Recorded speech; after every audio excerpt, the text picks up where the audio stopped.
This is the Evan Ginzburg Show at VillageConnectionRadio.com, and Jim Savali at the helm, our owner and engineer at Village Connection. And we have a Can we add driver to that? Driver. And driver. And how did that all happen? Oh my God! Fate, worked out perfect. They went to the wrong place because it was on Google as the old address. Oh, I see. And I happened to live not too far, so I was in transit, and I went, psh. Okay. As long as we all got here. Worked out good. Fast driver. Yeah, fast driver. So, as always, this is an eclectic mix. Later in the show, poet John Winnell, wrestlers Johnny Malloy and Mr. Big. But right now, we have Myrna and the Bulldog, musicians extraordinaire. And happy holidays. And Same to you. you have some good news. Your mom is in better health. Yes.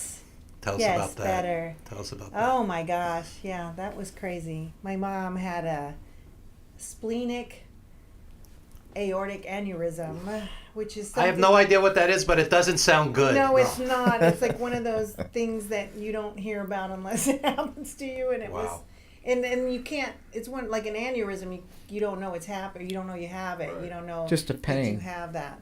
And so she pretty much just fainted, and my dad took her to the hospital, and they couldn't figure out. Once they did, they're like, oh, she needs to go in right now. And so by the, thank God it all, the right surgeon was there, everybody is taking care of her, my brothers that live there, and we went and took care of her, and so she's been slowly on the upswing, so we just want her to stay safe. Well, hi, Mom!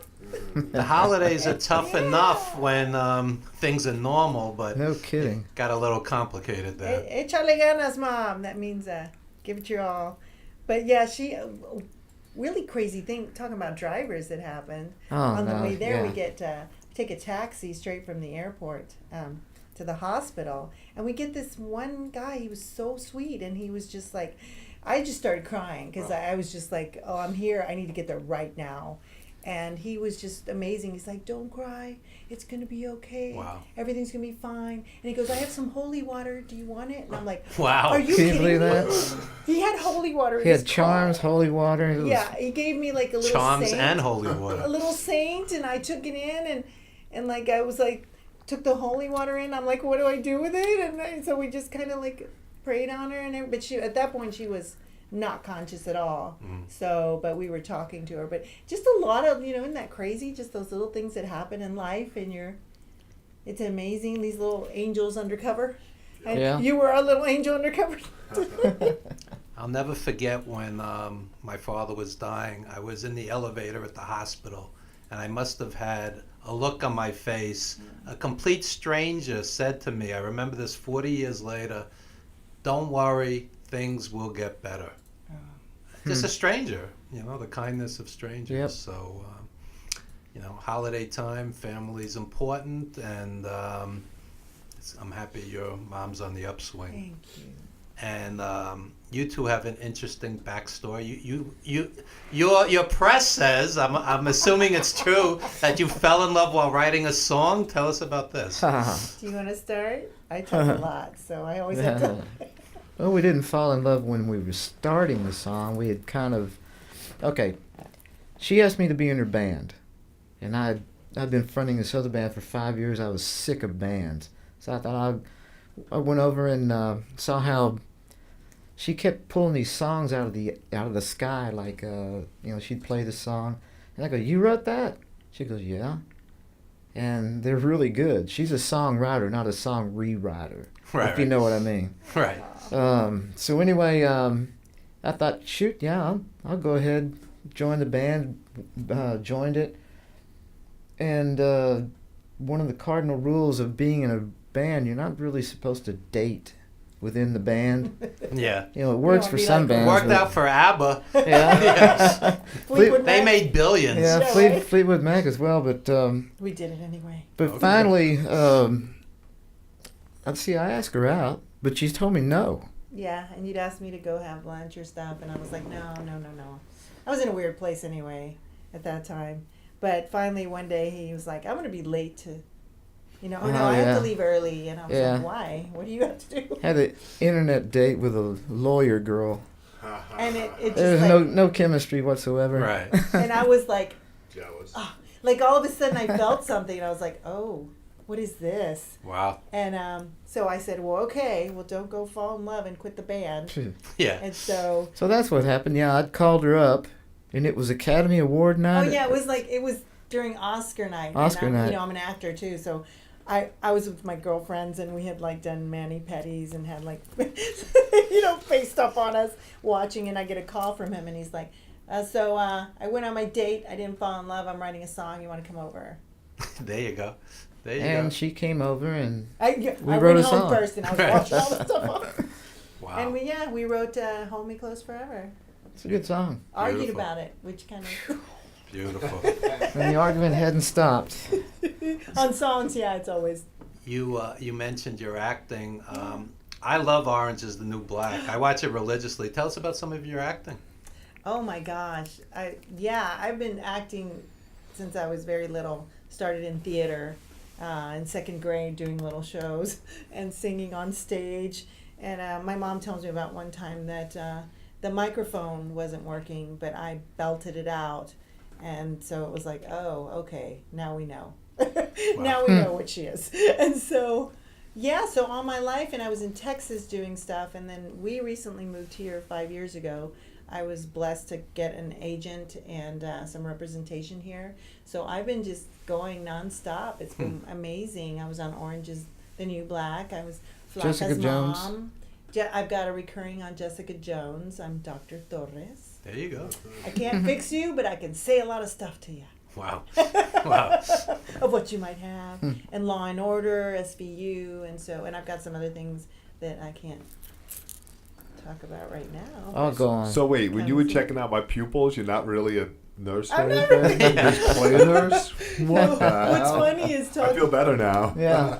What's funny is talking to my mom's doctors, because I've done a lot of like voiceover as well with like medical terminology, so I do know a lot of things, and also because I'm kind of hypochondriac, so Boy. I'm always looking up Google Doctor. I'll I'm drink to that. What's wrong with me? And I can't look up that stuff online because it always gives you the worst case scenario and you think you're dying. Yep. So, I know it's a little scary, but I do it anyway.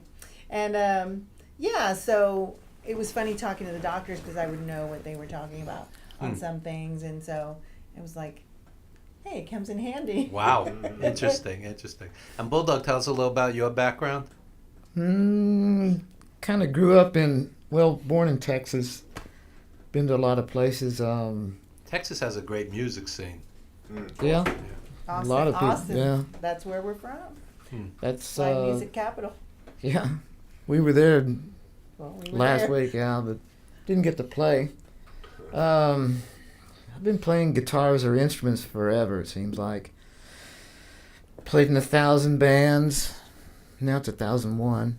No thanks. Yeah. And what do you consider some of the highlights? I know one of the bands I was in, we opened for Morris Day and the Time. I love Morris Day and the Love Time. them. Yeah. Jerome Benton. Yeah. That was kind of You fun. like Jerome? Yeah. Morris Day and the Time? Yeah. Yep. They're good people.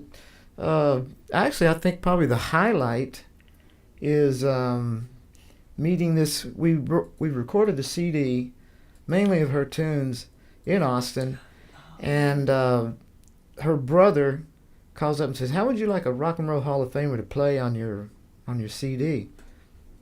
Why not? I mean, sounds good. So he put us in touch with this guy named Jerry Martini, who most people don't know him by that name. His nickname is Papa J, right? He is a sax player for Sly and the Family Stone. Wow. So he Hi, comes. Papa J, if you're watching. Yeah, we he's love probably you. watching. But he came into town. We picked him up. Long story. The sound on his mic just changed. No, Yeah. it's okay. He played on 4 tunes.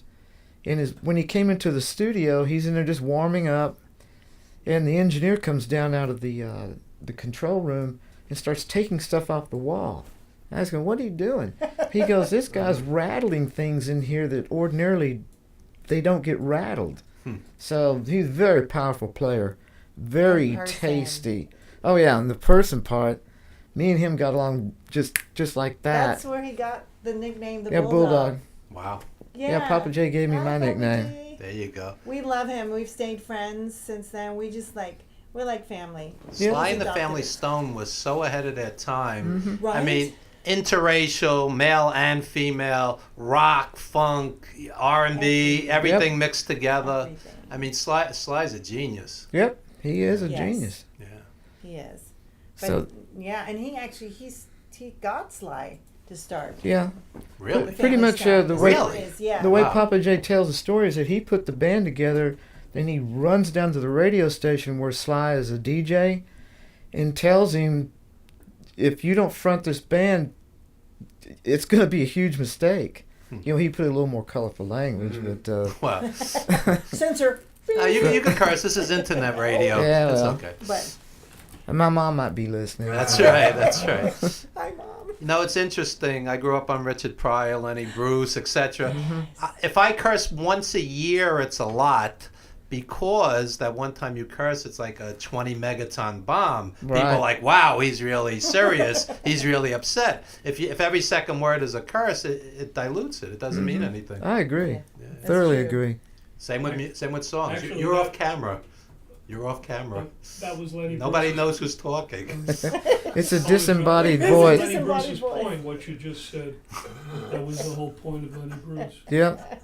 The disembodied. Where is She that? played. That's the voice of God or John Winnell poet speaking off Yeah. camera. She played Lenny Bruce's mom in some off-Broadway play. Yeah. It was That's weird. Off Broadway Off-way. show. So that Yeah. was fun. Sally Marr. It's like Wow. in Yonkers or something. Yeah. Awesome. So that was a good part. There you go. And tell us what you have coming up. Oh, we have a show tomorrow night at the City Winery. City Winery is a beautiful venue. I know. We can't even believe it's happening. It's going to be at the Loft. It's one of the smaller places inside the City Winery, and we're playing at 10. But there's a whole lineup. We've 10 to got- 11. Yeah, that's when we come on. But the show actually starts at 7 with a band called The Stuff. Then it's actually the guy that put it together was Mike Rocket. He's got a single release going on. So then he goes on, and then Leah Alonso comes on after, and then we follow. Wow. And I heard also that We clean it up. There you we go. clean it up. We're the cleaners. No, so we're super excited about that, and you can get discounted tickets online right now. Yeah, Beautiful. one Jackson. What's that? It's one Jackson right now. Okay. Okay. So you That's pay a reasonable. pay a Jackson now. Pay a Jackson plus 5. A Jackson Jackson. And, 5. That's No. right. a Jackson and a Lincoln. Play Jackson 5 That's tomorrow Oh, night. So, Myrna, when you look back at your career, what do you consider some of the highlights? Oh my gosh. There's been so many. It could be acting, music, whatever. Oh, anything. Oh my gosh.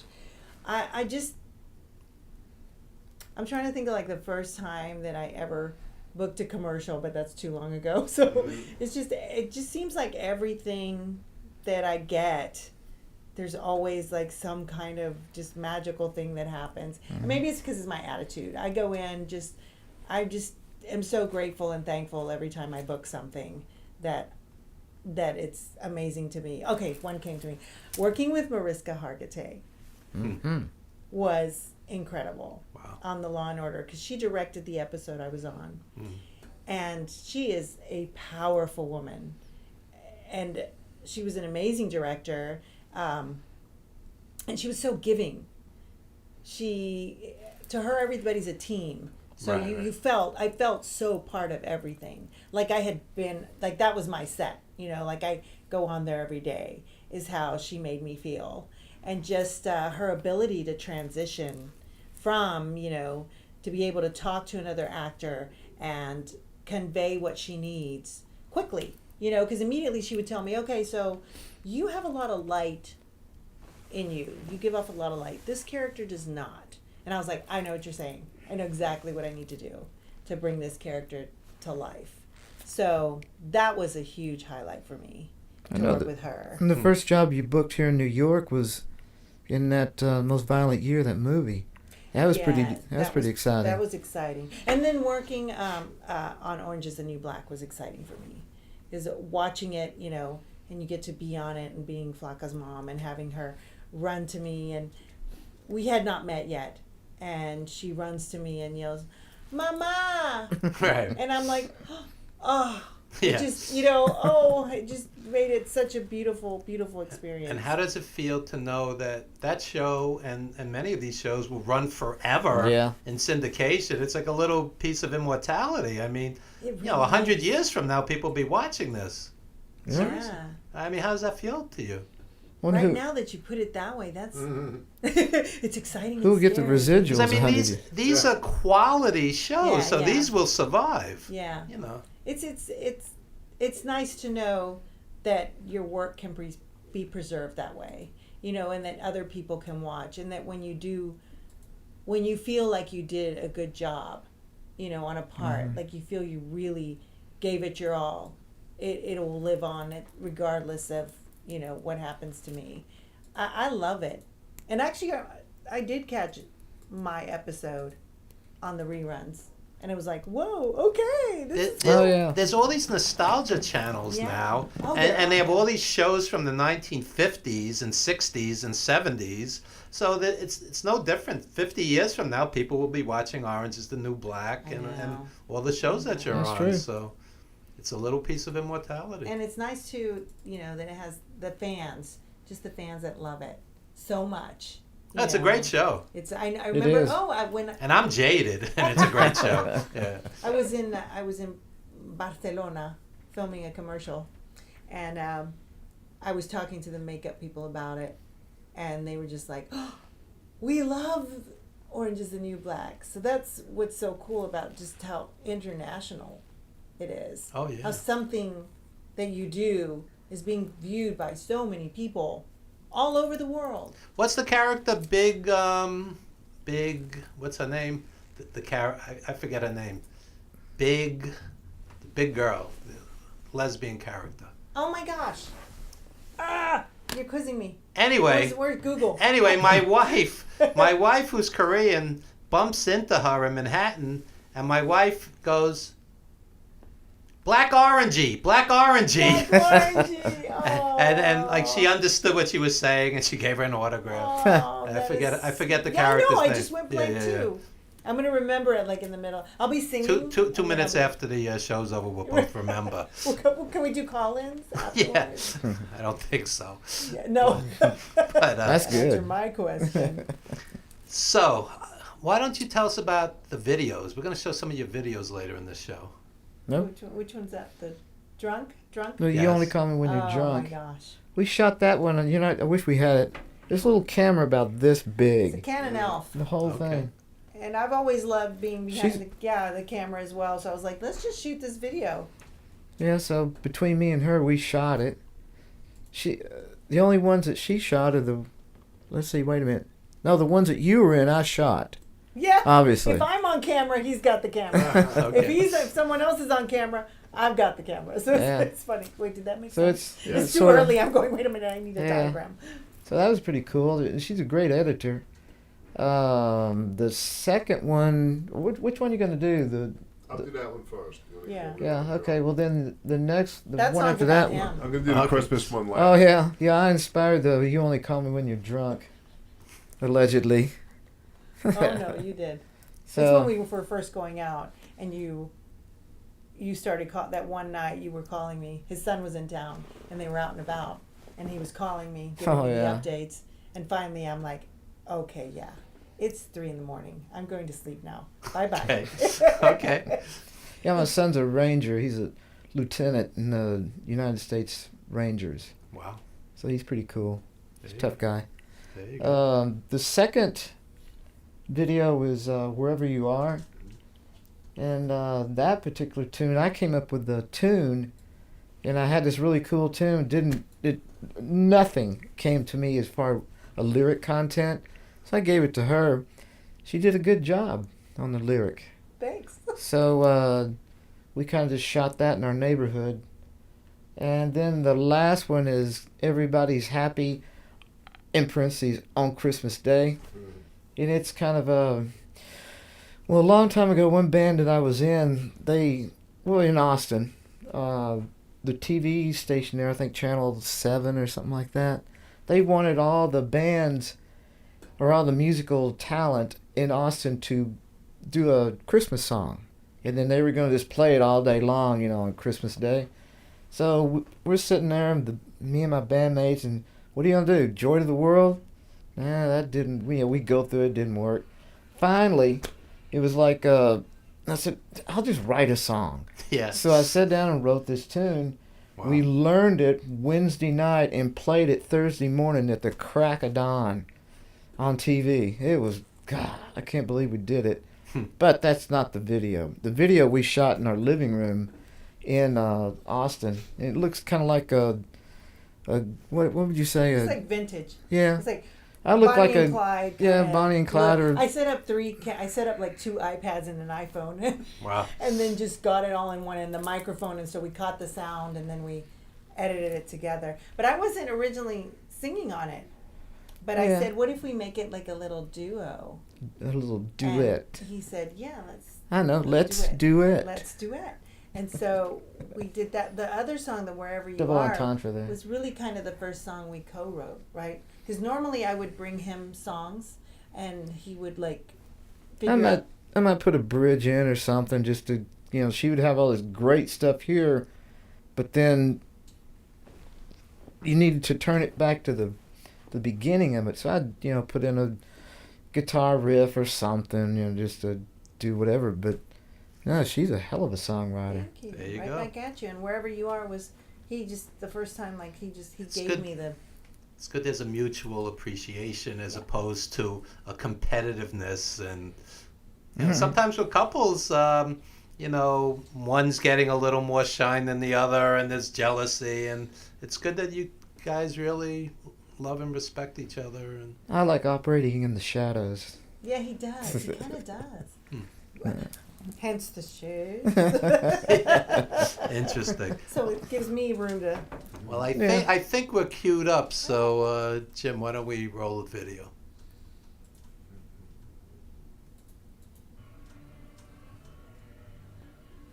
Where is it? Oh, it's there. Playing Yeah. over the air. I'm going to try and play it so you guys can see it in the studio. Oh.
when you're drunk. You only call me when you're drunk. If I'm a secret that you're keeping, you better find another one. Why do you make me feel like I ain't no good instead of letting someone else love me like they should?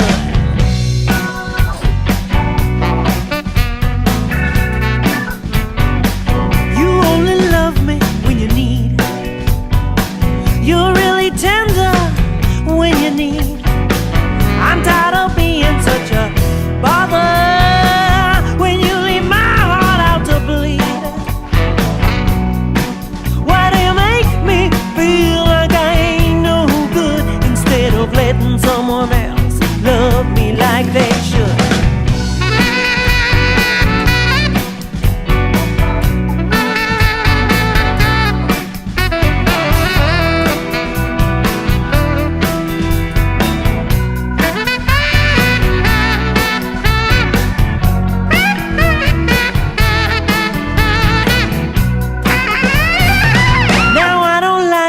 When you breathe, you just annoy me when you breathe. Now that I found another lover, I think it's high time that you leave. Why do you make me feel like I ain't no good instead of letting someone else love me like they should? Listen up. Feelings of pleasure coursing through my veins, knowing you won't change, so I'm gonna rearrange my life. I don't need you. Discovering my treasures cleanse me of the pain. I have everything to gain, it'll never be the same. My life, I'm gonna leave you. I said, feelings of pleasure coursing through my veins, knowing you won't change, so I'm gonna rearrange my life. I don't need you. Discovering my treasures cleanse me of the pain. I have everything to gain, it'll never be the same. My life, I'm gonna leave you. You only call me when you're drunk. You only call me when you're drunk. If I'm a secret that you're keeping, you better find another one. Well, I found my pride and I took it back, and I've been told I'm damn good. How you like that?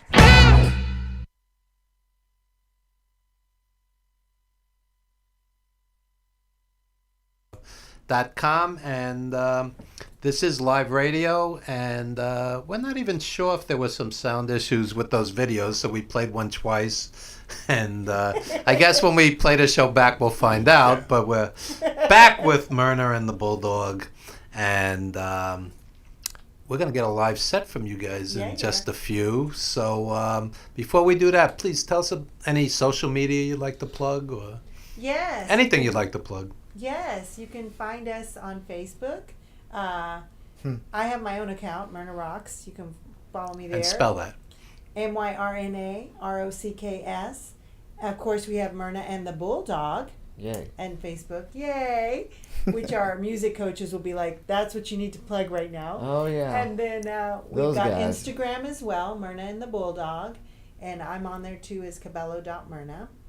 And let's see, what else? Well, our I think those are website- the main ones that we use. What about MySpace? Oh my gosh, did I see that? Okay, Joking, that's what we're talking joking. about. The last video drunk, the MySpace came up. It's like flashback. You guys That's remember right. I that. saw that in the video. Well, those were the And days. Myrnaandthebulldog.com, of course, where you can find what we're up to. And please join our Mailing list. our mailing list. Yes, because we'll tell you what shows are coming up, what we're doing, what we're up to. I'll talk about my acting stuff too. So, Any acting gigs coming up? Oh, okay. nothing I can talk about. All right. All right. Non-disclosure. Non-disclosure. But yeah, there's definitely stuff in the works right now. I'm actually going to a premiere Monday before our gig. Wow. I did a series called Threads, and I was in one of the episodes, and so they're gonna show it. They're gonna show it a little private premiere on Monday. So I'll go to that. And what's Threads about? Oh, that is a really, really cool show. It's Jeremy Redleaf is the writer, and producer and director, and he just has this concept about this one store that sells used clothing, and then the life that these take on when people either sell it or whether they buy it. Just it follows the people around, that. And where can we see it? I'll tell you after the premiere.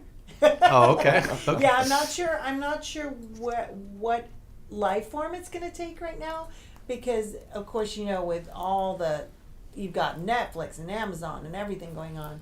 I'm not sure where it's going to air at this moment, but if you keep up with me on social media, That's right. and I'll give you a special call and let you know. Okay, thank you. So when we come back, we're going to get a live set from Mern and the Bulldog, and then we're going to get a poetry set from John Winnell. And this is the Eclectic Mix, known as the Evan Ginzburg Show at villageconnectionradio.com. And Mern has one more plug. Don't forget, tomorrow night, City Winery. City Winery. That's it's going to be right. a special show, full band, and our last show of the year. What's the rumor on the street? Possibly the last show for the year. No, the other rumor on the You street. better tell me, because I obviously Nah. don't either. Art Garfunkel is playing in the place right next to us and downstairs. Never heard of him. Really? No, I'm joking. Yeah. His show ends before ours. Maybe Wow. he'll come play with us. I don't know. Wow. Wouldn't that be something? That would be. So we're going to get a live set in just a few, and don't go anywhere, folks. And I believe we're going to show the last video, Jim? Okay.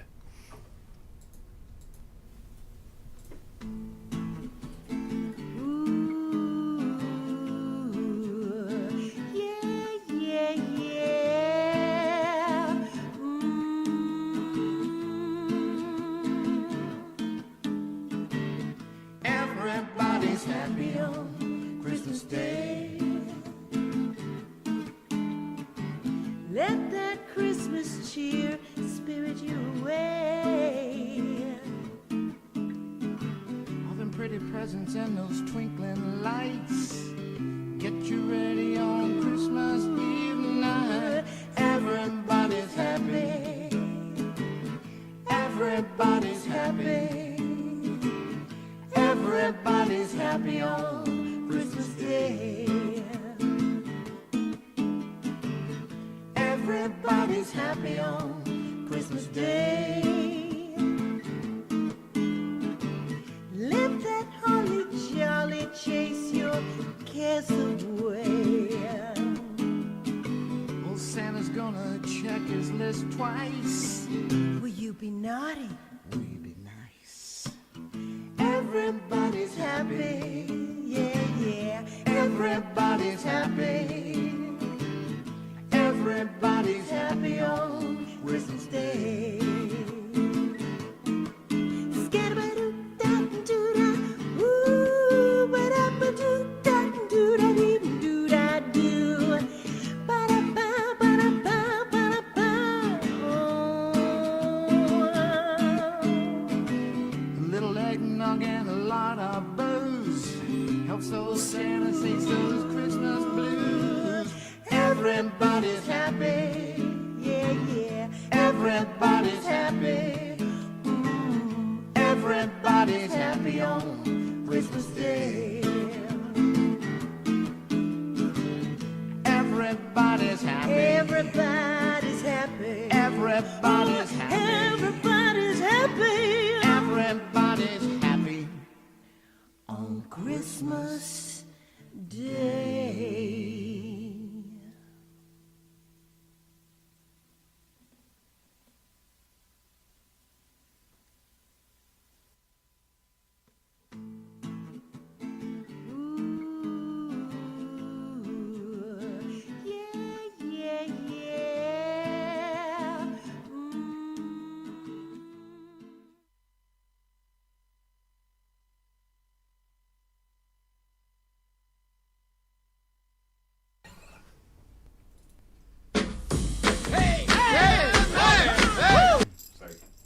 Psych.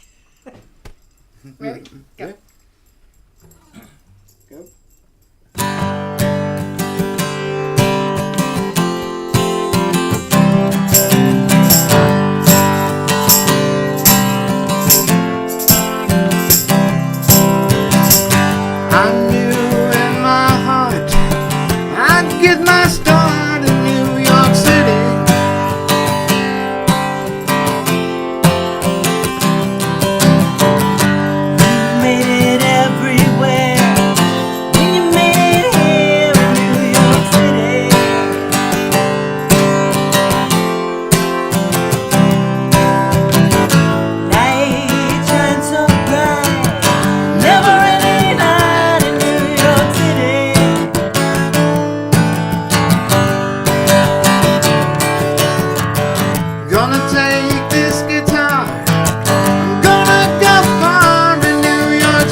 you to win or lose.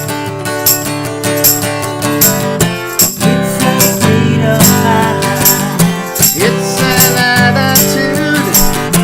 Ain't got time to sing the blues. I'm here, New York City. Oh, yeah. Yeah. Light shines so bright. There's never any night in New York City.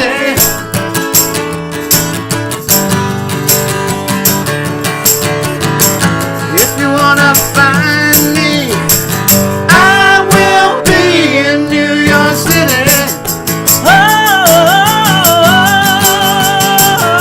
In New York City.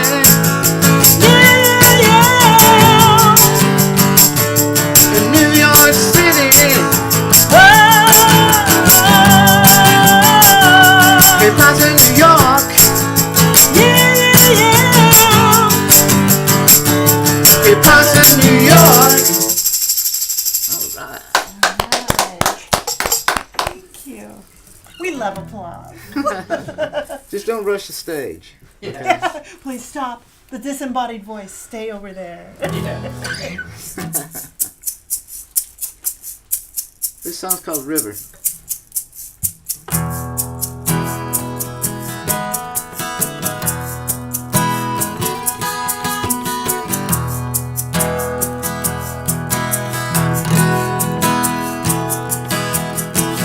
Take me to the river, where the moon and flowers make love, where the moon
now? King of Loneliness. Oh. We talk about love, and then we talk about being lonely, the yin and yang. We're doing everything. Why do you always say yin first? I Why don't not know. yang? Yang yin. I guess you could. They'd have to redo the design, huh? The graphic. Just turn it upside down. Just turn it upside. Okay. It was a joke.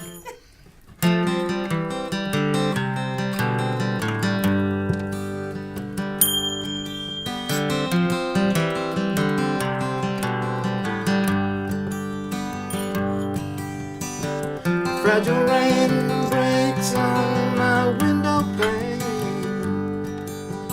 washing away the day with its downpour. I turn back to my world of white grays and blacks, colored by the fears I can't ignore. 2, 3, 4. How much longer will I be stranded in this place?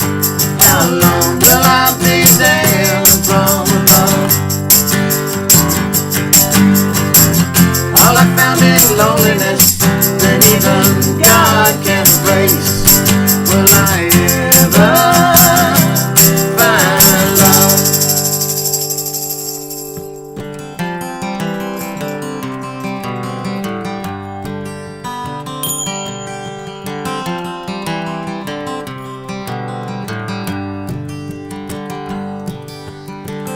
Through my years, I've been ruled by a rain of tears. My heart is bound with unbreakable chains. I sit alone on my throne of cold dark stone. This is how the king of loneliness reigns. This is how the king of loneliness reigns. How much longer will I be stranded in this place? How long will I be there from above? All I found is loneliness that even God can erase. Will I ever find love? Will I ever find love? Will I ever find love? Wait. What? Well done, well done. Some murder on those things, whatever those things Yeah. are called. Do you want to do 19 names? Do you want to try it? We'll do it for Evan. Tell them a little bit about it. This particular tune, I can't remember what year. It's been a while back. But it's very, it's Well, pertinent it's to pertinent to today. Yeah. These people, you pay money, get across the Texas border, and they put them on these tractor trailers back in. No air conditioning, hardly any water, the whole thing. And they did this one particular time and dropped these people. Well, they didn't drop them off. People started dying in this thing, so the driver just ran and left all these people on the back end of this tractor trailer. And originally, when I wrote this song, it was more like it was dictated to me versus, that I wrote it. But it was originally 18 names, but then before I could finish it, one other person died. So it's called 19 Names. And of course, I think this is the first song that he and I, you asked me to sing on this. That was the first time we kind of connected. And of course, I'm Mexicana, so my parents are immigrants. And so when he played this for me, it was just, and then it took my breath away, because I'm like, what my parents have gone through, what many people have gone through to come to get a better life. And things that we take for granted sometimes. I just add something quickly. Sure. My grandparents came from Poland, Russia, and Germany. They went through the pogroms. My grandmother was working in the factory as a seamstress until the needle from the sewing machine went through her hand. My grandfather was a butcher And one day they came in and robbed the place, locked them in the freezer where he almost froze to death. Oh my God. Immigrants have always been treated terribly and used as cheap labor in this country. And it doesn't matter what religion, what country. Exactly. That's all cheap labor to be exploited. And the American dream is that hard work plus education equals success. So inevitably, the children and the grandchildren go on to college and live a better life, hopefully than the parents. Yeah. I was the first person in my my father's side of the family to graduate college. Oh.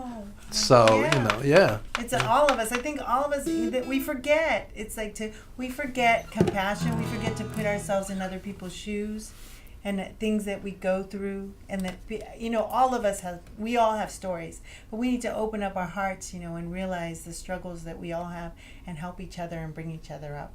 If somebody's walking thousands of miles with their children, it's for a better life. It's not to scam this country. I mean, human empathy is an important thing. It's important, and I think that we forget that.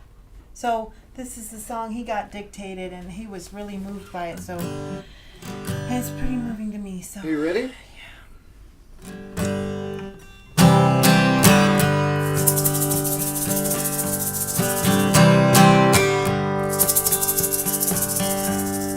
Too grand for a one-way. Nobody guaranteed we'd be coming back someday. You loaded us up in trucks in Monterey. We crossed that Texas border into the USA. 19 names we'll never know how they had left their homes but didn't really want to go. 19 names is what we'll never know.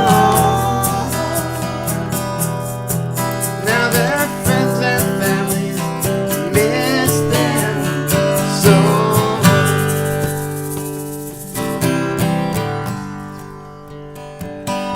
There was little light and little air, but what there was we were all willing to share. We stood fast and rode along until the light in our eyes and air in our lungs is gone. 19 names we'll never know how they left our homes but didn't really want to go. 19 names is what we'll never know. Now their friends and families miss us so. Now their friends and families miss us.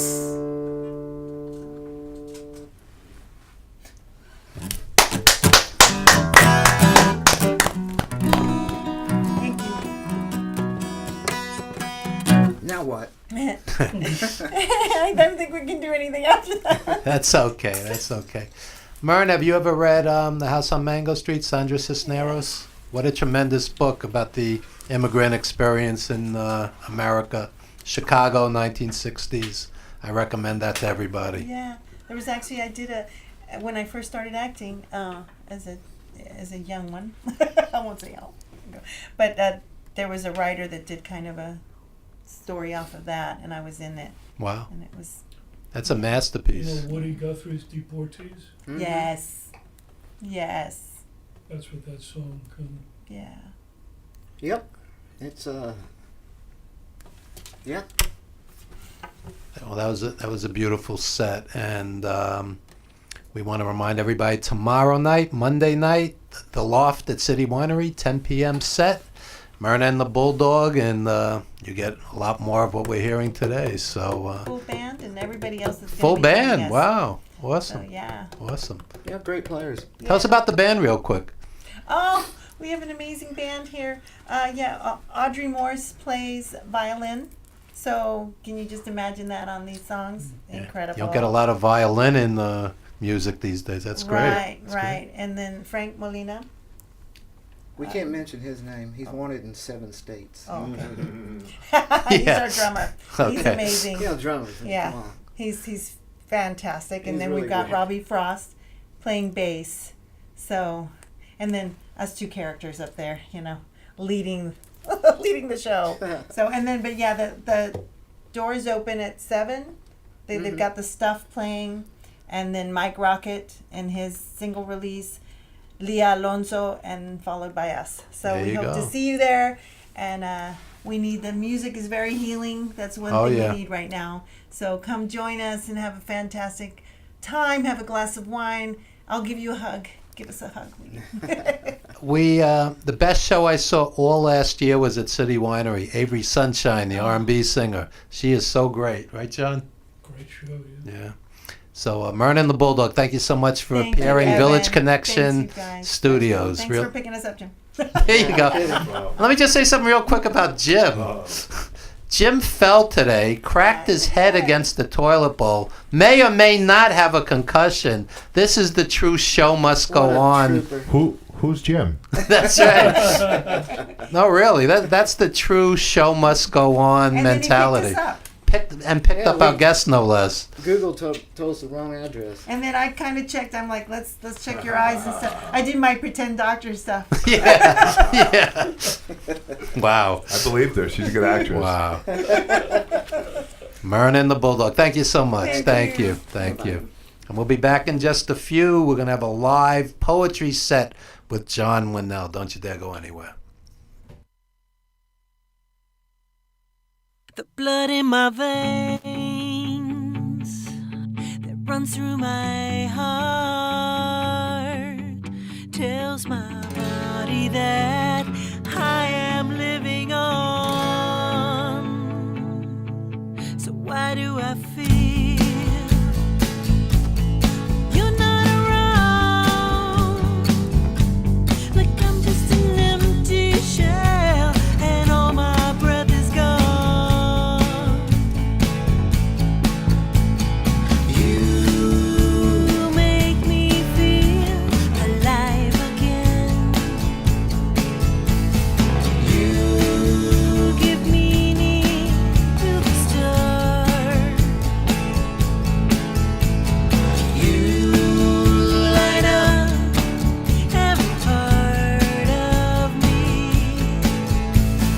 I want to be wherever you are. I'm an hour ahead. I'm an hour behind. Without you, I feel every minute passing by. When you're with me, time stands still. Oh, it's you and me taking on the world. You make me feel alive again. You give meaning to the stars. You light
Live radio, warts and all. Just want to do a couple of quick plugs. Next week on the Evan Ginzburg Show, musician Frederick Hintz. And we have live doo-wop in studio. That'll be fun. Also, actor, wrestler Josh Daniels, wrestlers Brother Greatness, and Simply Splendid Bobby C. So wrestlers, folk musicians, doo-wop. It's going to be colorful. Speaking of wrestling, our sponsor, the SWF, and they're coming back in February to New Jersey, the SWF. And I also want to mention ProWrestlingStories.com. I write for them, and recently did a piece on Dale Pierce, the late, great Dale Pierce. So check out ProWrestlingStories.com. And without further ado, we're going to go to our resident poet, John Winnell. Thank you. Thanks, everybody. You could tell us about his horrific holidays. Well, that'll come. But I'm gonna bookend the set with two Hollywood-related pieces. One that unfortunately is still pertinent, and this one is about Humphrey Bogart, because I saw this Bogart movie the other day, and the truth is that Bogey really didn't become a star until he kissed Ingrid Bergman, Casablanca. So I call this poem "When Bogey Kissed Ingrid Bergman." It's real short. Scruffy, weather-torn angel of shadow, grimy champion of the forgotten, gun-toting gangster who took it in the back, blazes in our memories until Ingrid Bergman, eyes wet from lonely Paris afternoons, offered her passion. Then Bogart became Rick and Sam Spade, drowning ambitions in cigarettes and gin.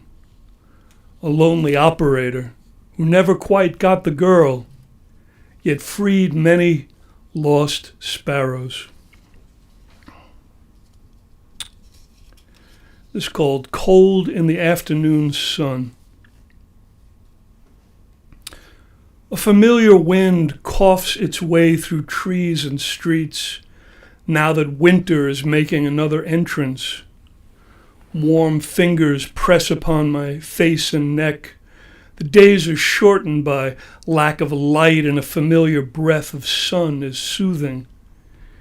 Each day I walk further within the deep layers of the labyrinth, the maze Dante and Virgil traveled, the one that to enter passes through a locked iron gate. I'm no longer falling as feet grasp concrete and gravel, yet the fierce growls of dogs echoes with each step, as if fire sprouted from their noses and lit the walls.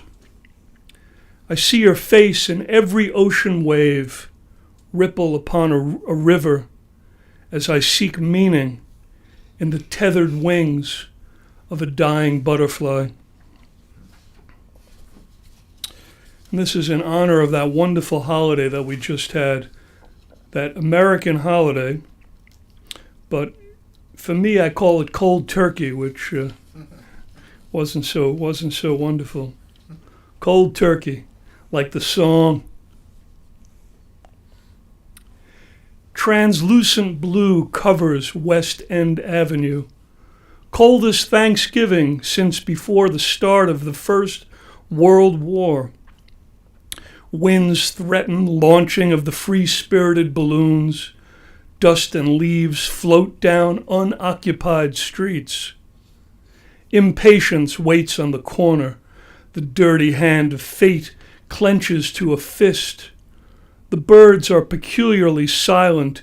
Even the pigeons have lost their interest. How many times can ugliness show its head? The cunning python, charming and dangerous, hisses while surveying, baring its teeth seconds before a strike. Privilege can't purchase decency. The cruelty of liars and tricksters shoot bullets at the meek. Somehow the day has turned to night. The silent birds are sleeping, yet morning will release them from their dreams to sing and sway from porous branches.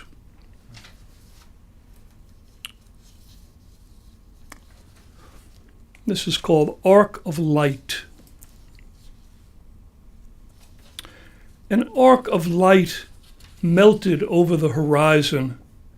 Chemicals and portals offered for a traveler's take. Through a sparkle of wind, a door is revealed. The past is but illusion, as is future. What is this we call reality? Swimming industry and commerce, the platitudes of loneliness, forgotten for seconds in the touch of eyes upon eyes. Step on twirling sand where brazen light burns everything, giving silence to all that came before and after, as a dream revealed in the furrowed darkness. And this poem was influenced by a film that I just saw about these women that were interviewed who lived through the Shoah. And each story one was more horrible than the next. And it was a snowstorm outside while I was in, and I came out, and the snow and the rain were kind of falling on the city. So I wrote, "As snow falls upon the city," and it goes like this. A sudden chill whispers through trees. Fog and moisture dampens each breath. Clouds slowly begin to shed snow upon the city. Joy in an infant's darkened eyes, cradled inside her father's coat. Pale images to enlighten gray streets. Voices resound in joy and fear, fascination and horror, as couples careen and dance and autos bleat alarm.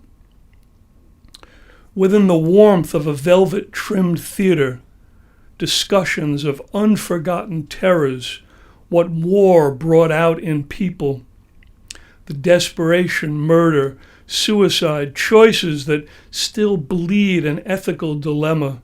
Who shall live and who shall perish? A merciful doctor offers morphine to soothe a baby's suffering, lingering in forced starvation. Helpless as an autumn leaf, her mother still screams into the midnight air. Somehow the lights return and the shaking has stopped. The snow continues to baffle and snarl. Suddenly, all these daily inconveniences appear ridiculous.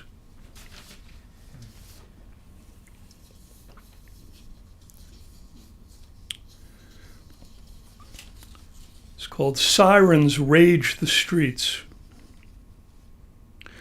Early morning darkness, dreams of warm women tossing long hair, smiling faces ignited by the fires of the sun. Shadows erupt, dance upon walls, and the sounds of sirens scream through once quiet streets.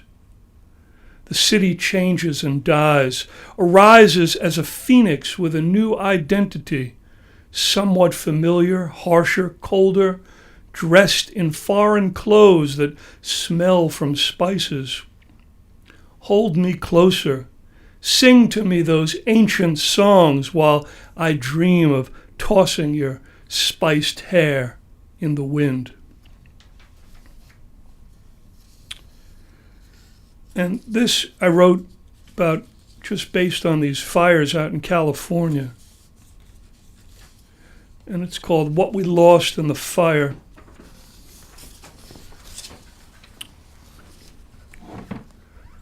Orange teeth ravage countrysides, angry as a spurned lover. Houses and fields disappear into clouds of smoke. We wait by the side of a melted road, cars on fire, plastic residue seeping past as chemical rivers. Treetops are no longer visible, and all birds and burrowing animals on the run. Convicts seeking shelter. the roar of overhead engines as planes drop water to douse the flames. Everything is turned to sand as storms terrorize, creating refugees that grasp the wind for meaning.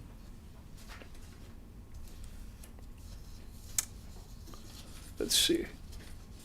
I have too many more. I'll read. Let's see. I'll read this. Invisible Kisses. The young Serbian actress pouts, grazing warmly into my fragile eyes. She knows more than I, that she is willing. I offer invisible kisses, broken body, weeping as Van Gogh inside the asylum walls. My fingers, electric eels, search the sea for a phosphorus connection. My eyes wrangle her body, miles of terrain that I am unable to claim. Dangerous whispers echoes as she, vibrant as an Amazon, slips inside tales of London and Shakespeare, acrobatics, pickpockets, and musty old theaters while I enter a metal turnstile waiting for an uptown train. Our journeys downtown seem the stuff of dreams, as cold roses that soon lose their dexterity in the autumn shadows.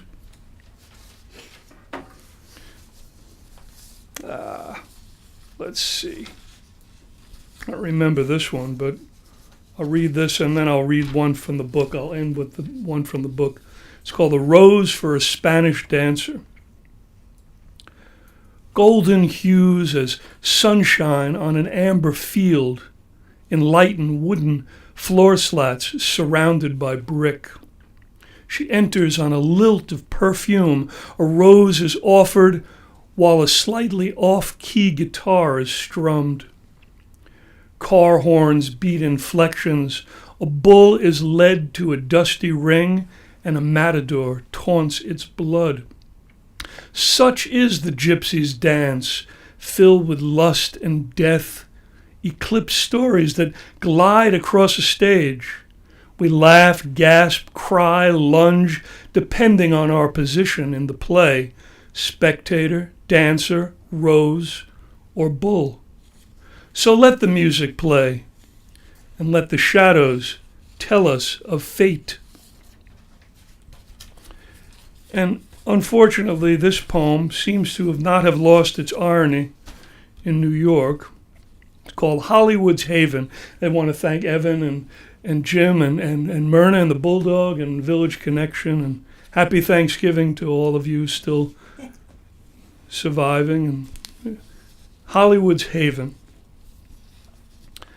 Hollywood stands by the river alone, staring at pigeons, grabbing summer snowflakes.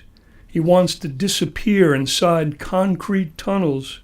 He watches gulls dive, blackened feathers piercing yellow eyes, a swirling gray fantasy lost as factory smoke. He scrawls his name on a red brick wall, drinking away cold cardboard boxed afternoons. He sees his name on a California hilltop, dreams of sunlit smiles, him and Deanna laughing, running together by the sea, throwing sand into the river. He hears rhythmic sounds of car horns, marking time, imagines himself dancing away invisible hours like Fred Astaire tapping across a ceiling of stars. His image, reflected in waves, another lonesome ray of light shooting its way across the night sky. Thank you. John Winnell. Plug your book, John. Yeah, this Poems for Everyday People, that's where that last one come from. And you could reach me at John Winnell at yahoo.com or at Facebook. That's JONWINELL. And we're working on a new collection, so be patient or contact me or both. There you Thanks. go. And we're going to make the perfect segue from poetry to pro wrestling with Mr. Big in just a moment.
I'm just a thorn in your side, the disrespect in your eye. I can't control myself.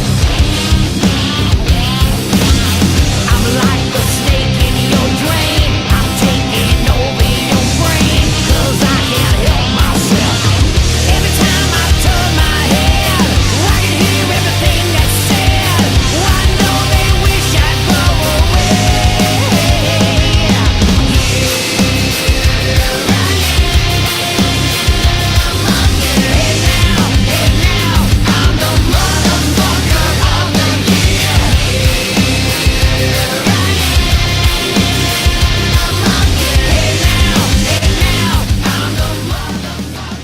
All right, we are back with the Evan Ginzburg Show, joined by the notorious B.I.G., Mr. Big. How are you? I'm good. How are you? Yeah, you had a little trouble getting here? Yeah, that wasn't me having the trouble, man. When I'm in Eldo Ray, my big Cadillac Eldorado, I don't worry about a thing, man. Yeah. But the guy in front of me, or a couple of cars in front of me, had some trouble, so I was unfortunately stuck behind it. But it don't matter. Got here. You're here. Got here, man. I never miss a spot. If you got me on the show, I'm here. By hook or by crook, Yeah, I'm here. I was worried because I know you're reliable, and I'm like, Brother, I don't he's know. okay. I was steaming, and I was so mad. I didn't want to interrupt the show with text messaging or calling that bullshit. Just I'm here. If it's first, second, or third segment, whenever it is, It I'm doesn't here. matter. I would have liked to play some blues with them Next dudes. time, they'll be back. Myrna and That's the another Bulldog. side of that's another side of Speaking me. of music, tell us about your theme song. Oh, that's one of the entrance music. I like that because, truthfully, Who is it? that's Motley Crue. Motley Crue. Right, and I gotta tell you something. When I listen to it, I happen to like that album. There's a theme song I want to give to Len Oddie. There's a few guys that could use entrance music from that album, but when I heard that, I said, this is just appropriate. The first verse is true. The chorus is certainly true. Okay, and then it goes, if you heard the second verse, also true. So it's one of them that's appropriate. I mean, there's a couple others that I've used, but me, I don't generally get entrance music, so I asked Jim, say, put this on, instead of the other usual crap you play this. I don't mean it's crap, but Yeah. but the other pap that you play, nondescript stuff that I don't even know what it is. All right, but this at least, I had an entrance music for a change.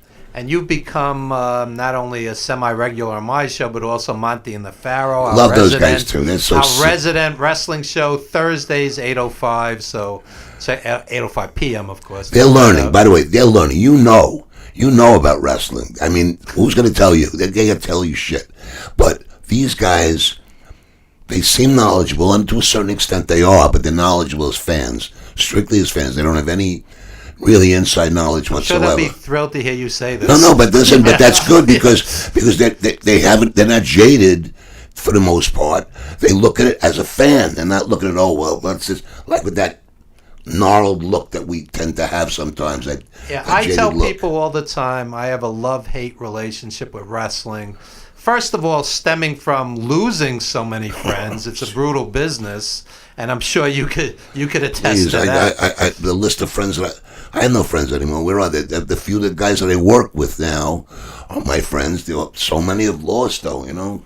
Guys away. I don't know.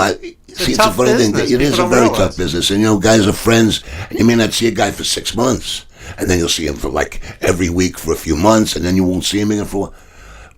Don't matter. You're still friends. There's there's a camaraderie, and it is a friendship, Well, people have to understand, you get in a car with somebody, you're driving for hours, then you have to deal with some asshole promoter who's trying to, nickel you down on the payoff, etc., so on. Then you have to drive back several hours. You're going and through you the same bond thing, with right? somebody. You're going through the same thing together.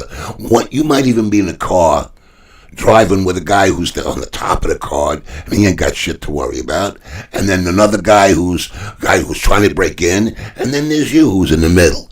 You know, you never know what camaraderies form. Yeah. Look, Chris Candido, I'll give you an example. I'm not a young guy. Everybody, let's not bullshit. And, you know, I can try to fool you, but I don't dye my hair. When my beard comes out, it comes out white now. Okay, although that belies my age, it still shouldn't, you know. But you see, I've been like this for years. Yeah. All right. But now here I break into the wrestling business officially. I was always around, you know, but officially I break in. Turns out to be one of my trainers is Chris Candido. He was great. 2/3 my age. Okay, that's a lot. Yeah. Okay, but it took me in like it was nothing. You know, I come to the locker room. Now this is before I come into the locker room at the Elks Lodge. He's been there a million times. That's where ECW was. Right. He's sitting there lacing up, fixing the shit, and it's early, right? He's there. Nobody else is there in the room.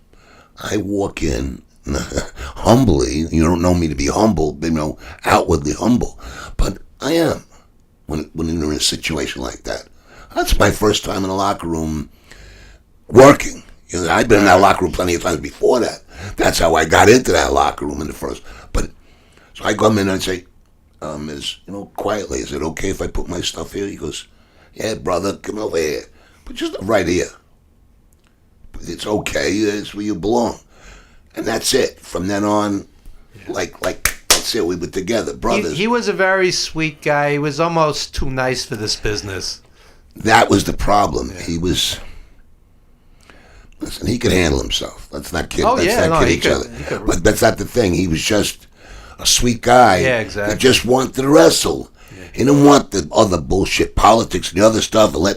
He needed somebody to take care of his itinerary and his health regimen. Anyway, that's all he needed. Okay, he didn't need me driving him around at after one of Frank's shows at 2:00 in the morning, Frank Goodman. looking for a pharmacy. Okay, because he had to fill a prescription for whatever medication he had to have, and all legitimate medication, right? And he was an artist in the ring. He was guy great. Flawless. The guy was incredible. Yeah. Okay, and a sweet guy. And I loved him, man. And we were talking about guys we miss. I miss him. I miss Balls Mahoney, who's also, to a lot of people, don't like him, think he's, this, that, and the other. Doesn't matter. The heart of the man. Balls Mahoney had a good heart. I mean, Well, he had a his big own heart. personal issues, but he was a good guy. And he didn't drag anybody down with him. It was a shame because I wish he would have lived longer. And Chris and Bam Bam Bigelow were three of the greatest guys. Those are three of the guys that beat the shit out of me and taught me how to be tough in the wrestling ring. I mean, you can't do what you do out in the street. And in wrestling, you'll kill somebody. Yeah. They taught me how to temper myself and how to not get gassed out and how to work. Yeah.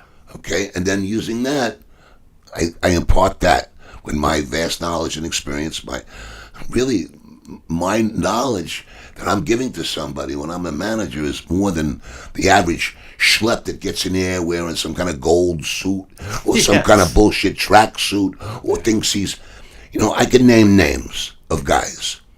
They're not. To me, they're not. They're just guys who want to be in there, and maybe they've been around a long time too, but that's because they got friends. Me, I don't got guys who want me to be in the business, okay? I got guys who need me to be in business. There's an art to managing. Johnny Valiant used to say, as a manager, it's not about you. It's about putting your guy over, but you pick your spots. You know when to jump in, when to lay back, not distract. There's an art to The it. manager, it's not just an art, it's a skill. Of course. You have to be a technician. It's almost a lost art. I am as much a worker as Gene Snitsky or Andrew Anderson or Sabu or Rhino. I mean, I worked the match. I was managing Sabu. The ring was filled with chairs. Okay, what do you do there? There was nothing a manager could do except keep Rhino from going, and he was the opponent. But I kept him from going into the audience and killing a guy who threw a chair at his head. Okay, this is what you do as a manager. You watch out, make sure guys don't get killed. Yeah. Okay, I remember a match with kids.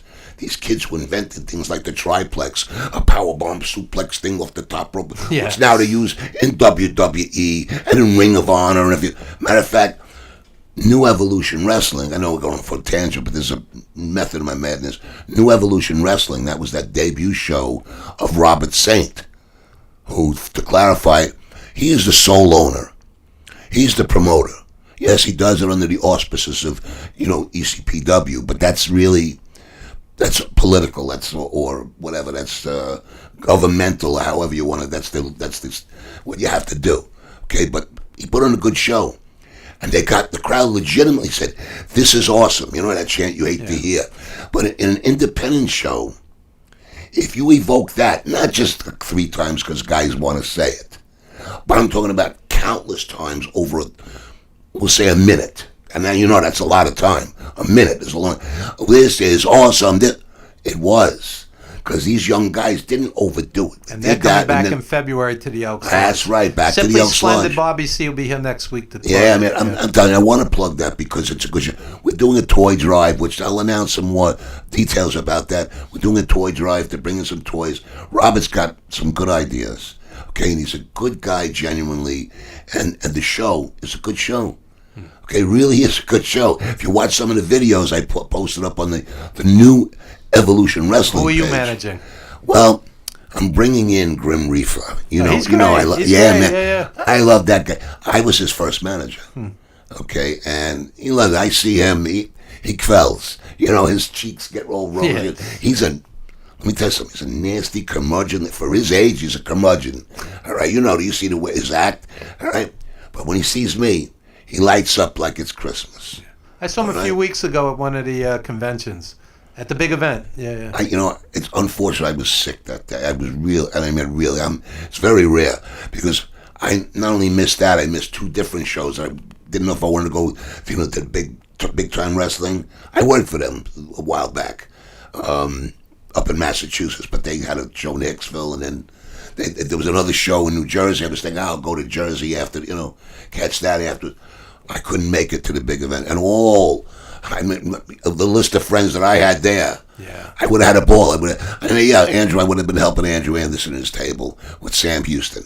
But I would have gotten up and going to see friends of mine that I haven't seen in a year or 6 months or whatever, hugged and kissed, I was with Greg Valentine. I'm bringing Greg Valentine to WrestleCon. Good. So if anybody wants to meet Greg Valentine, WrestleCon, WrestleMania weekend. Let me tell you something. He sits there quiet, but he'll tell you a story and you'll laugh your ass off. He's very funny. one of the funniest guys I know, and like nothing, he'll tell a story that's risque, like nothing, and it happened. Deadpan, yeah. And it happened. Whatever he's telling you, you can believe it happened. He's not making up a story. Yeah. Funny stuff goes on. Oh, okay. December 7th. This is something I want to talk about it, if you don't mind. Yeah, plug whatever you want. Because ECW, you loved ECW, Sure, didn't you? Right. Sure. New Jack and Mustafa, pretty tough guys, right? Yeah. Would you fuck with them? I wouldn't get in the ring with them. Them and Brock Lesnar, probably the last 3 guys that want angry at me. Right. Mustafa, quiet. He's big. And New Jack is certainly not quiet and not small and hard. Hard, you know what I mean by hard? Hard like oak, hard like iron, hard like titanium, this guy. Okay? It's going to be very hard to break him.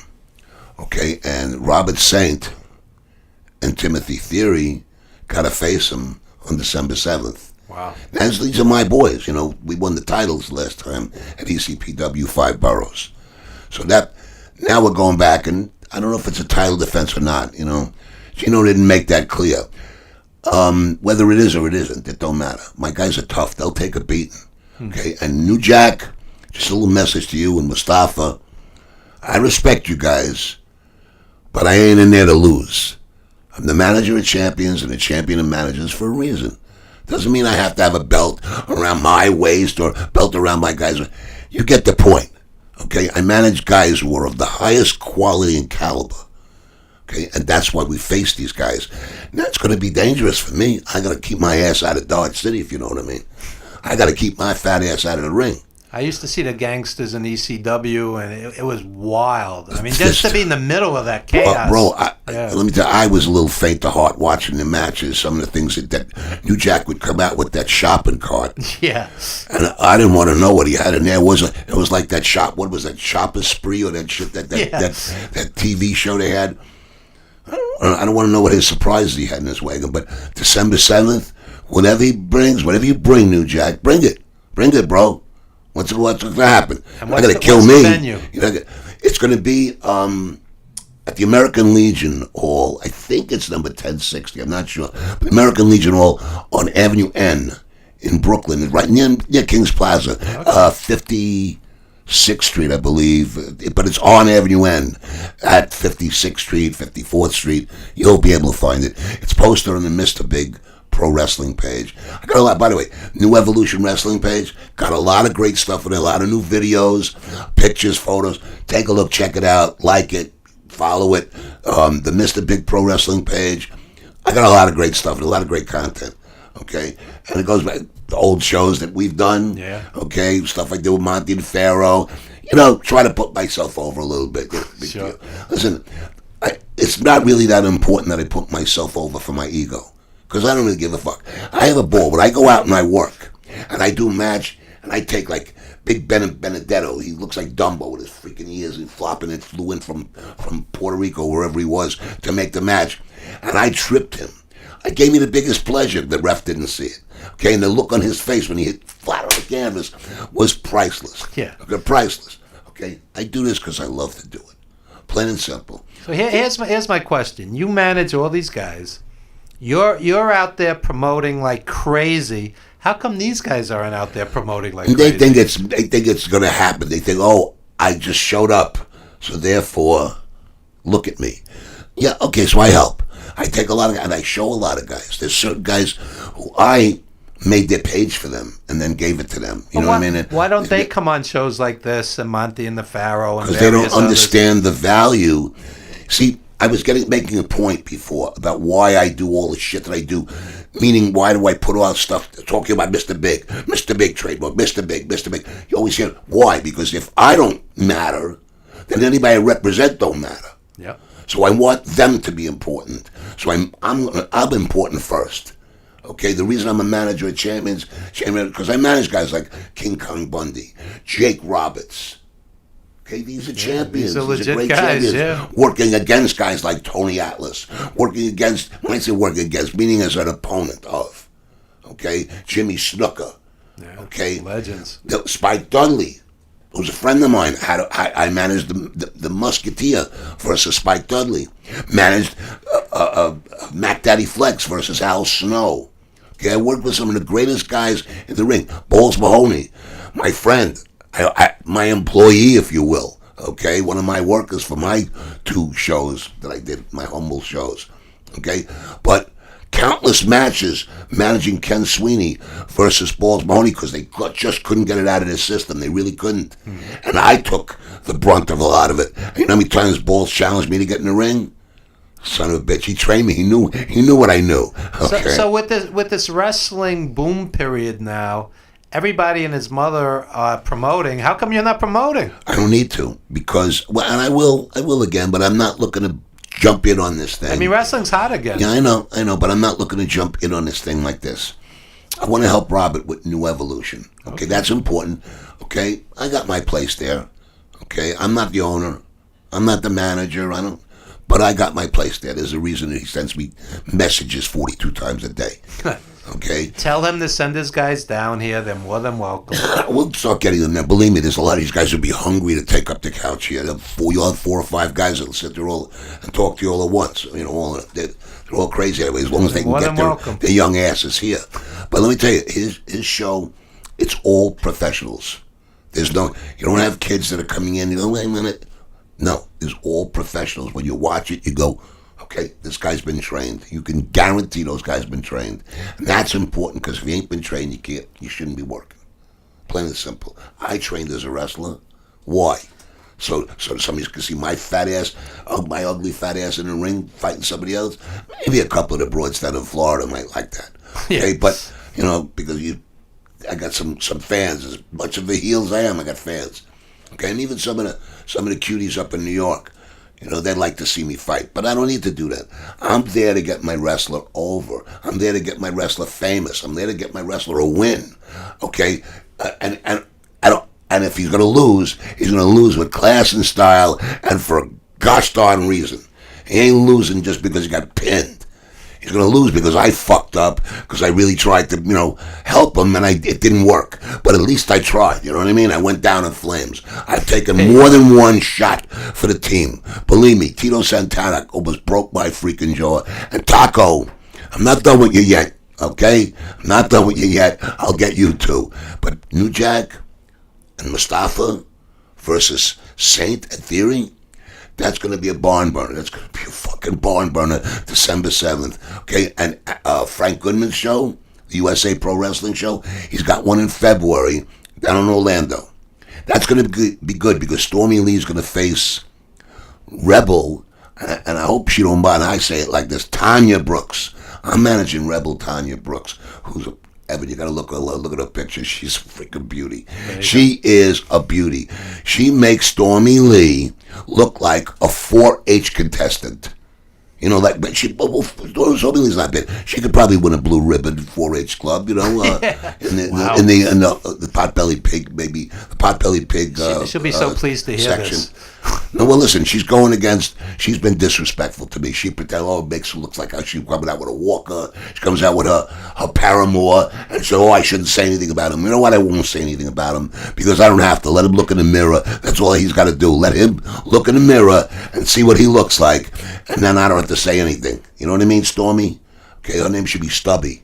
Wow. Okay, no, she's qualified. She knows how to wrestle. She also knows how to open up a big disrespectful mouth to a guy who she has no business being disrespectful to. I'm not a bad guy here. Why? Because I said certain things? What did I say bad? I didn't say nothing bad to you. Why? Because I represented Latasha. Okay? It don't matter. This time, she's working with somebody who's a real professional. So I'm not knocking Latasha. Latasha is a professional, but I mean, meaning somebody who's been in the big time, somebody who's been in the big lights and knows what it's like to be in front of a crowd and tear the ass out of an opponent. And that's what's going to happen. So I covered a few things here today. All right? Well, Mr. Big, we must wrap it up. So any last plugs? Well, I said, April the 13th, we will be at the NYWC Sportatorium. That'll be USA Pro Wrestling. And go to the page, USA Pro Wrestling. There's a group. You can join the group if you want. Go to Big Pro Wrestling, Mr. Big Pro Wrestling page on Facebook. Okay, check it out. Also, check out the Gina Snipsky page, SNIPSKY, Gina Snipsky page on Facebook. And, of course, the New Evolution Wrestling page.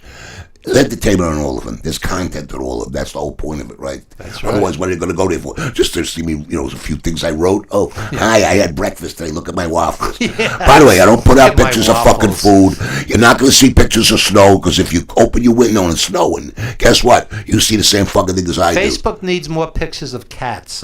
Cats and what I ate for breakfast, and, what's the weather outside, and please, and enough with fucking WrestleMania and this and that and the other. Listen, Vince McMahon spends enough for advertising. You don't have to all advertise the same. Everybody knows when it's going to be I like the guys who do the imaginary matches. If Andre the Giant wrestled Sky Low, who would win? Sky Low would win. I mean... Anyway, Mr. Big, we must wrap it up. So, listen, I had a lot of fun today. Thank you so much. Like always. Thank you so much. Really appreciate it. Listen, and everybody, when you get a chance, you got to see this 350 days. Thank you. Listen, you've done some hell of good projects, and you haven't even used me in any of them yet. Wait till you see the next thing you do, and you finally use me. That's right. Holy shit! Right. You're gonna wait till you see the props you'll get. Yeah, 350 days. It should be out in the spring. We're finalizing some things right about now, so we'll keep everybody posted. But anyway, this is the Evan Ginzburg Show at VillageConnectionRadio.com. Thank you to Jim Savali, who came in injured, above and beyond the call of duty. Thank you, Jim. Thank you, Mr. Big. Hey, my pleasure. Okay.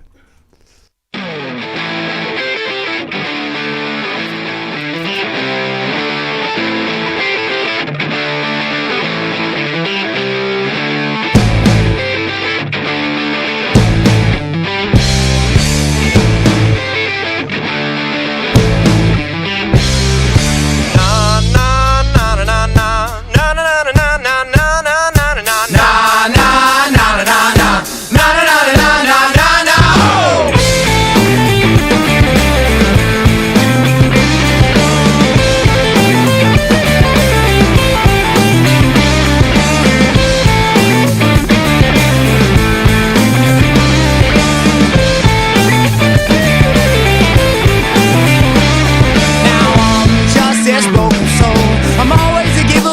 never know.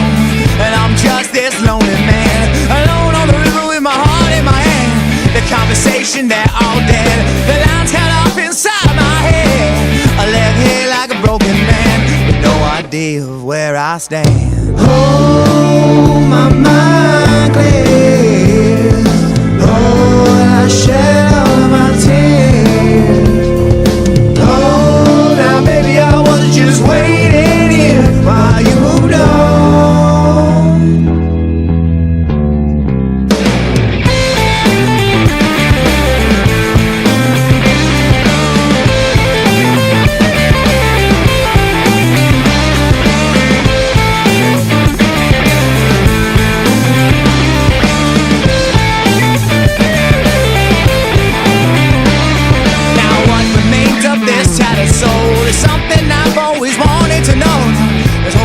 Security, this newfound freedom you kept from me.